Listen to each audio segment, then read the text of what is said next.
নমস্কার, শুভ সকাল। সবাই কেমন আছেন? আশা করি ভালো আছেন। আমার এই ছোট্ট একটা মিনি ব্লগে সবাইকে স্বাগত। সকাল সকাল দেখছে এই যে রুটি খাই ভালো লাগে না, তারপরে এই যে ডিম আর হলো ব্রেড দিয়ে আর টোস্ট বানিয়ে এই যে আমি, মেয়ে আর মেয়ের বাবা খেয়ে নিলাম। এই যে পরে দেখো দুপুরবেলা এই যে পরে ভাবলাম যে না, অনেক দিন পরে বাড়িতে আসলাম, দেখি গাছগুলার কি অবস্থা। আর ভেন্ডি গাছগুলাতে দেখি ভেন্ডি হয়ে আছে কয়টা, আমি কিনা উঠায় নিয়ে আসি।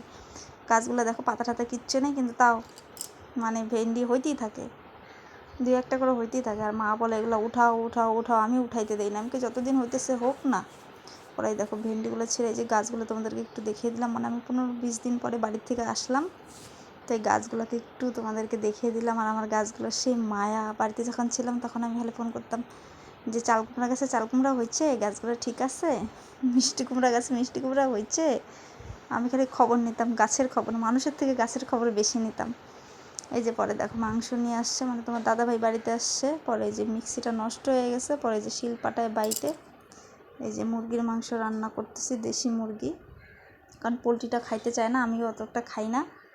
পরে এই দেখো আমার মতো কে কে আসো যে রান্না করার সময় বারবার খালি মুছতেই থাকো চুলা মুছতেই থাকো। আমি তো যতক্ষণ রান্না করবো ততক্ষণ মুছতেই থাকবো, মানে একটু দাগ লাগলেই মুছতে থাকবো। আর তার মধ্যে আমাদের রান্নাঘরটা এখনও ভালো হয়নি।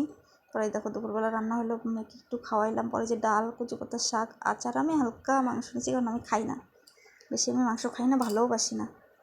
পরে দেখো বিকালবেলা কেক নিয়ে আসার বাবা কি খুশি, হাই হাই হ্যালো হ্যালো করতে, স্যার বার্থডে বার্থডে বার্থডে। কার বাড়ির বাচ্চা আছে যে কেক পেলে খালি বার্থডে বার্থডে করে? আমার তো মনে খালি বলে আমার বার্থডে আমার বার্থডে। কেমন লাগলো মিনি ব্লগটা কমেন্টে জানিও। টাটা।